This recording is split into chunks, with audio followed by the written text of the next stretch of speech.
All right, everybody. I am Louise Eddington with Cosmic Owl Astrology. I am the Cosmic Owl, and this is the weekend ahead for May the 16th and 17th. And I'm making this video public on YouTube. This is the kind of video I usually do my members. They get at least 5 videos a week and a month ahead forecast for every month, and sometimes more things depending how busy I am. If you want to become a member of the Cosmic Owl community for at least $5 a month, for $5 a month you get the videos and the month ahead video and any writing I do and any little other things I think I need to send you. It's a lovely community. There are a couple of other options, but really just $5 a month. Starbucks coffee a month, and you support my work, and I support you. But other ways to support me are, please subscribe to my YouTube video while you're here and like the video, and maybe even leave a comment, and maybe even hit the little bell next to subscribe to get notified when I upload new videos. But let's have the weekend ahead. I realise I don't have my light on. Oh well, the light's fairly decent. So the week ahead, oh my goodness, what do we have coming up? What a week it's been. I'm just making sure I'm not just going to flash up a client's chart online. So here we go. Now let me share. Oh, so we've now got, okay, let me show you what we've got. Saturn turned retrograde. Venus stationed retrograde and has now moved past Vesta. I'll talk about all of that. Jupiter then turned retrograde and is heading fast back towards Pluto, who is also retrograde, but he turned retrograde on May the 25th, April the 25th, I think. And then we now got Pallas Athena turning retrograde. So let me talk about all of that. I honestly do not remember when this many planets or planetary bodies. I'm just going to turn my light on. That's better. I honestly do not remember when this many planetary bodies turn retrograde together at the same time. And not only is all those retrogrades happening, Venus is retrograde in Gemini right after the North Node moved back into Gemini. There's kind of a lot of things happening that are quite unusual. And I want to actually start not with the aspects you see on here, but I want to mention something I didn't realize because I don't study the fixed stars.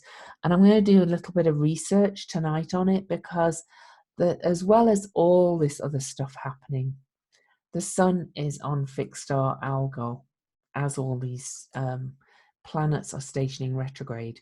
Now, my friend Jen, who I do the Weirdly Magical podcast with, incidentally, we have a Facebook page for that now called Weirdly Magical, if you would like to go and like it. We also have an Instagram called Weirdly Magical, so go follow us on that. But she just posted saying, what was her question? Does anybody know the last time Algol was in culmination, i.e.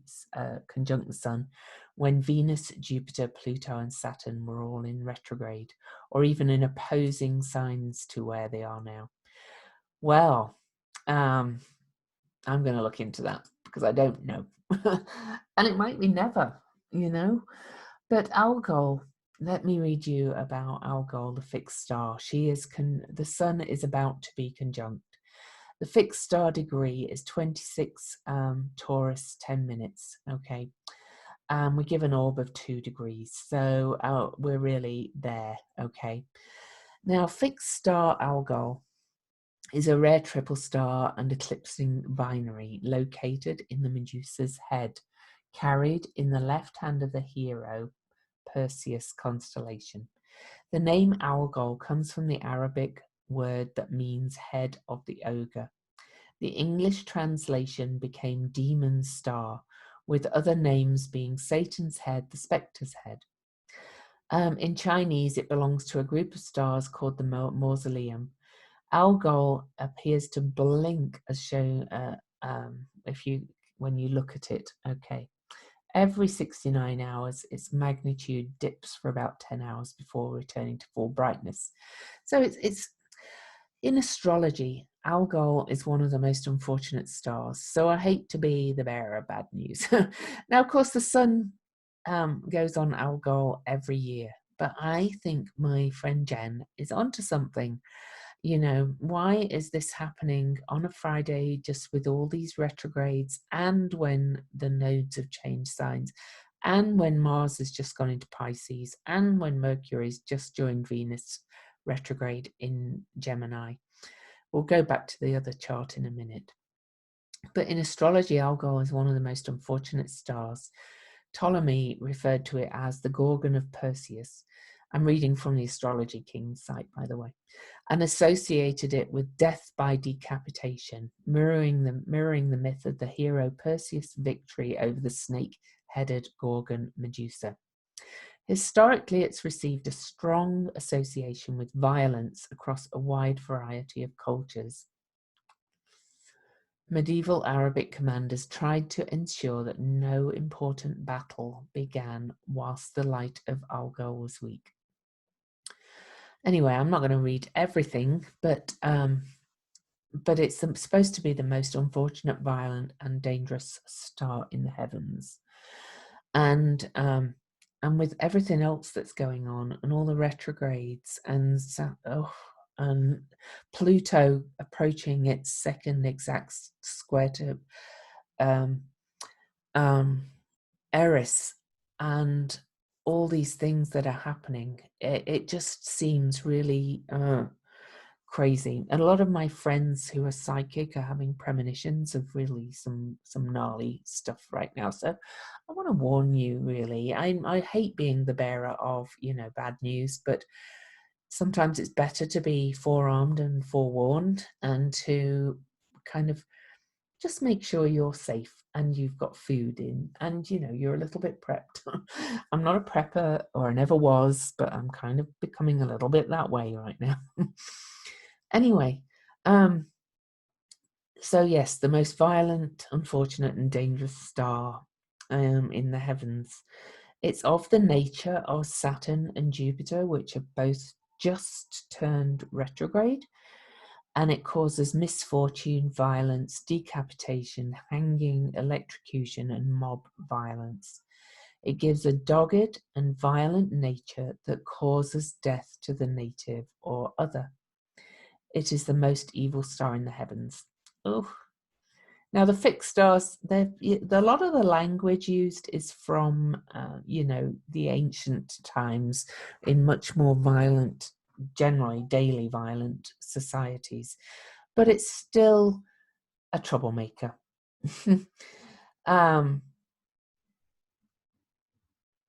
It can, you know, the Jupiter effect in it can just be amplification of things as well. So even though Jupiter is generally of a good nature, it can make everything bad bigger, if that makes sense.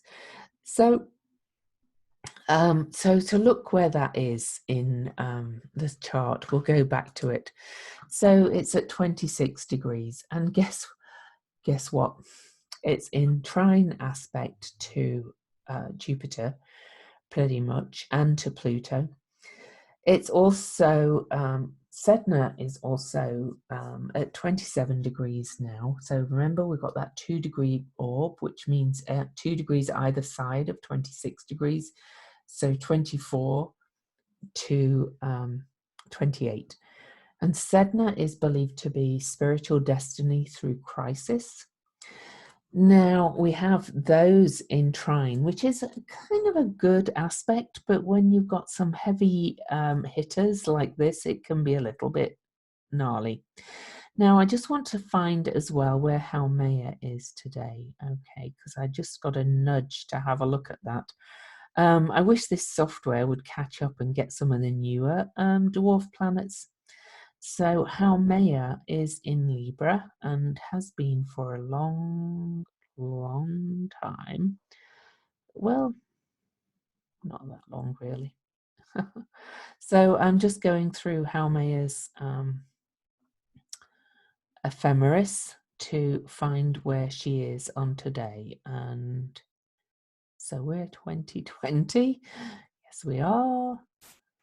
So in 2020 and today, Haumea is at, I should have looked this up before I recorded, but guys, this is how astrologers' brains work sometimes. We sometimes get a download and go, oh yes, I need to look at that too, while we're already talking. So what you get is what you see is what you get with me. I'm very, yeah, I thought so. Haumea is right now at 26 degrees Libra. So that is in what's called an inconjunct aspect to Algol, but it's also in square to this.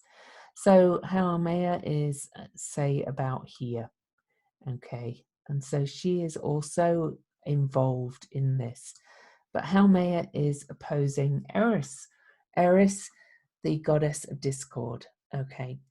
Now, Haumea is, she is the goddess of fertility, a Hawaiian goddess of fertility, of fertility and rebirth. Okay. Alan Clay has a site called Dwarf Planet Astrology if you want to read about any of these things. And Haumea is rebirth, he said. He says she's all about rebirth. Okay, and I want to read you a little bit. So she's about a focus point through which spiritual birth or rebirth can be accessed and experienced. Haumea brings a greater spiritual awareness and attunement. She opens doors within us. Planet Waves said the key word is enchantment.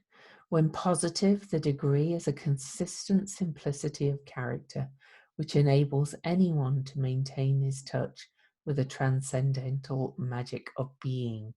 And when negative, a constant and idle daydreaming. But key words for Haumea: searching for spiritual answers, mystical awareness, earnest, vivid and alive with spirit, a sense of the unseen, a type of knowing, overcoming fear, trying new adaptive strategies. I could go on. And so, we've got Haumea, and she's in an inconjunct aspect to this Algol and the sun and Sedna, which is the spiritual destiny through transcendent crisis, according to Alan Clay of Dwarf Planet Astrology as well. So we've got all this stuff going on, and some of the new dwarf planets are included in all this. Eris is consciousness through discord. Remember, she's ripping off that artifice and showing us all this underbelly that needs to change, and the artifice of society. We've got all this stuff going on. It's just kind of crazy, and it's all around those degrees. Now, I do want to say that Haumea is at this break free aspect. She's in square to all these retrograde energies that are kind of asking us to review, reflect all the big changes that have been happening over the last few months, particularly since January the 12th. So we're in this major time. I think there could be some, we're seeing, was it Wisconsin or I can't remember the state where they actually shut down their legislature because they were afraid of armed kind of armed insurrection,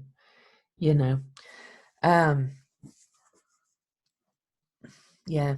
So you get the idea. It's a big weekend. It's not just the fact that the sun's on Algol, but the sun is shining the light with Algol. It's the fact it's connected to all these things. Now, I'm not saying it's definitely going to be violence, but does, it feels very like we're again, my friend Jen, she just made this post, and I was like, oh, because she's, you know, she's intuitive too, and it just she just says, I believe we have reached the zenith of something huge but unknown at this point. And it just, I think she's right. I think, you know, when I say a zenith, I don't mean on a day, and I don't think Jen does either. It's just this big, and I think the sun being on Algol over today and the next couple of days and connected to all of these, and the planets going retrograde is kind of huge. But back to the other astrology, I don't want to get, you know, I don't want to frighten the life out of you all. I do find hope that, you know, Sedna is, we're being introduced to all these new energies. Haumea opposing Eris, rebirth after ripping off the artifice of the old. Spiritual destiny through transcendent crisis. We're kind of being pulled towards our spiritual destiny. I have to believe that there's something on the other side of this, and I do believe something is on the other side of this. But let's look at the astrology starting tomorrow morning as well. So not only do we have those bigger picture things that I've just talked about with Algol, Mercury moves into semi-square. Yeah, semi-square with Eris tomorrow morning. So semi-square is 45 degrees. So we're going to get some, and Mercury is in his own sign in Gemini. I think we're going to get some news, some information, you know, as if things aren't being revealed all the time, but even more, I think. You know, we've got obviously the handling of the coronavirus crisis globally and in this country. The news seems to always be revealing something we hadn't seen before. So remember that beginner's open mind. That's at 3:43 a.m. Mountain tomorrow morning. Then at 9:06 a.m. Ceres over here. So let's go forward a few hours, you know, or let's go for, yeah, a few hours. 2, 3, 4, 3 a.m.-ish. Ceres, well, to 9 a.m. Ceres is over here at 6 degrees Pisces. Incidentally, she's heading towards her retrograde. And Ceres is in conjunct to Juno over here, again in Libra. Again, we've got this break free aspect, this in conjunct.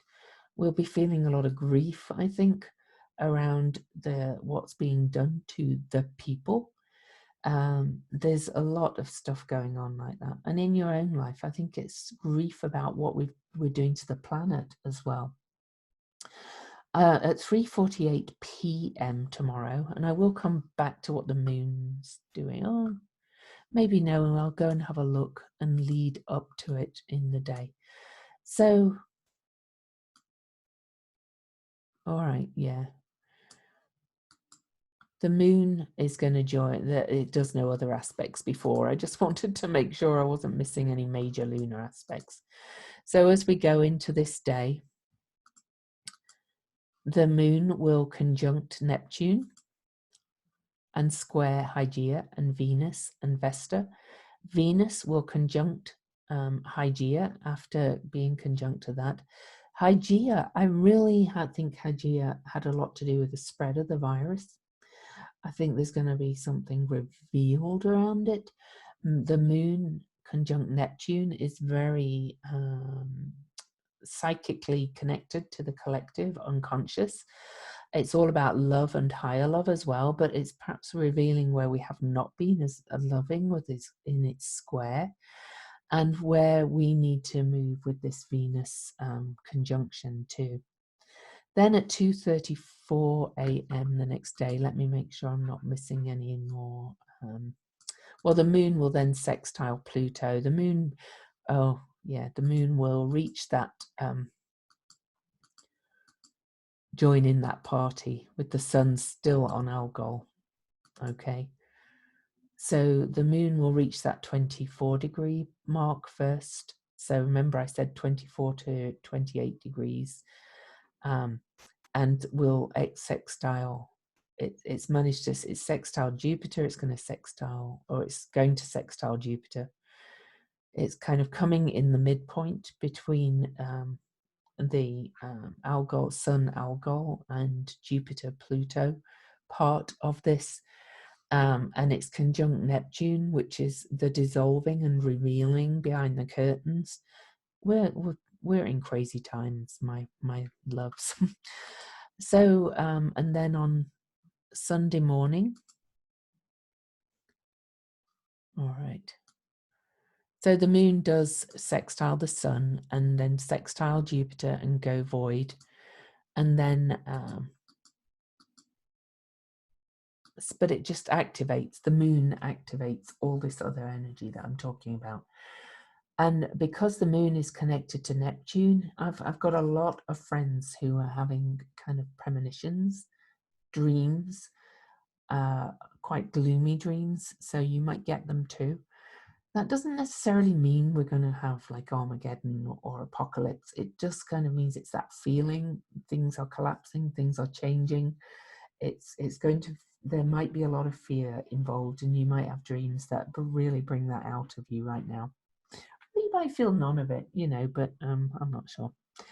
2:34 a.m. on Sunday. In the midst of all this, Pallas Athena turns retrograde too. So then we've got this cluster here all retrograde and Venus retrograde, and it's an intense retrograde period. Adding to this, I mean, Venus is retrograde till June the 25th. But before she stations direct, Mercury will go to another retrograde on June the 18th. Neptune will station retrograde on June the 23rd. So at one point, once Neptune's gone retrograde, we'll have 4, 5, 6, 7 retrogrades. Okay, I think that's all of them. Well, there's Juno too, but I haven't really tracked her dates for that. So so that's really, you know, and then we have a little break where Venus goes direct, and then we'll have Ceres stationing retrograde on July the 7th, kind of replacing Venus, and then Mercury goes direct, but then Chiron will station retrograde July the 11th. Eris will station retrograde on July the 21st. So we're going to have some major retrogrades right through over the summer. That means digging back into the past, reviewing everything, and some things are taking us back to where we were at certain times. So I think Anne Ortley said February for most of these, and that's when the virus was starting to spread. I really do not think we're done with this virus. So I know I listened to the epidemiologists, and I listened to all this stuff, and I kind of agree we do have to live with it, but I think things are going to get crazy. Incidentally, Pallas Athena will turn retrograde at 0 of Aquarius, which is a major hotspot. All right, it's the spot where Jupiter and Saturn will have their great conjunction. So there's that. That's the great conjunction on. I've got some charts somewhere I wanted to. Oh, I'm just like charts everywhere. Oh, here they are. Because I did find that 0 spot is now retrograde, but I'm looking at some Ceres, and I'm doing this Ceres presentation next Thursday for EA Zoom meetings, so you're getting a little glimpse of something here. I looked at the Ceres cycle because Ceres was conjunct Saturn and Pluto on January the 12th, which is generally considered by astrologers to have triggered the pandemic event. And on December the 7th, 2024, Ceres will be conjunct Pluto and Venus at 0 degrees Aquarius. I kind of feel like that's when all this is going to end. And I know you're going, oh my God, 4 years, but 5 years almost. But I think we're in for a ride. I really do. Anyway, I'm all over the place today. So much to tell you. But for the weekend, the moon is going to go into Aries on Sunday. You might feel like getting up and doing taking some action on when the moon moves into Aries. Mars, the ruler of Aries, is frustrated in Pisces. I think, you might want to even just get up and pace around your garden or dance to some music and really kind of get yourself going. On Sunday as well, Sunday morning, the sun still in orb of Algol will actually perfect that aspect to Jupiter. I remember Haumea is still over here at 26 degrees of Libra, making this inconjunct break-free aspect from Algol, and squaring, heading towards this energy, but not really, because Haumea moves really slow. Okay, moon will aspect Pallas Athena, aspect Saturn. So the moon has been aspecting all of those newly retrograde planets over the weekend, also aspected Jupiter. But then after that, the moon will move on throughout the day on Sunday and will conjunct Chiron and oppose Juno, really asking us again to what our part is in creating this balance in all our relations to the earth, to everything. Okay. I'm seeing if there's anything towards Monday morning I really want to talk about. Incidentally, and it's also not on here, asteroid Icarus. Icarus is trine the North Node, and let me look at the chart.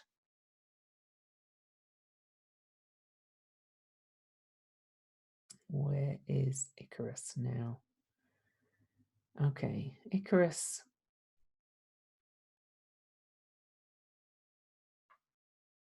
I can't even find the.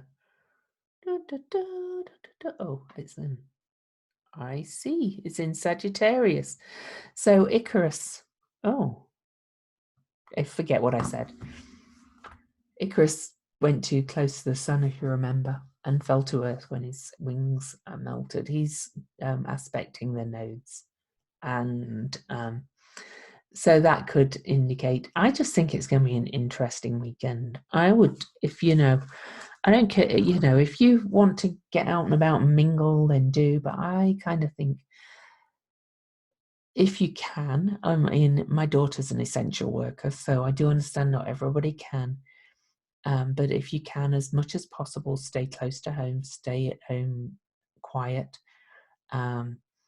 I don't think it's a good time to be opening up and really getting out there in the world, to be quite honest. I would stay at home, do your work, focus on this rebirth, this major transformation that's coming, how you can be a part of it, where you can be. So yeah, again, I hate being the bearer of bad news, but I'm a bit concerned about it this weekend. We've definitely got signs of people kind of really being a little bit insurrectionist, and rumblings of things going. Uranus was triggered this morning, and there was a big earthquake in Nevada, 6.5 or 6.4, rural Nevada, luckily. So, but the Pluto and Jupiter thing could also trigger more kind of earthquakey energy. So it just feels a little bit unsettled. It feels very stormy. It feels very, you might be find yourself having dreams and things. And I hope I haven't kind of set that seed in your system. But I want you to be aware, but the good sides of it are that you can really lean into it and start to step towards your own spiritual destiny. Okay. All right, my loves. Please subscribe. If you're not a subscriber, please hit the bell. I'm trying to get to 1,000 YouTube subscribers. as soon as possible. Bye.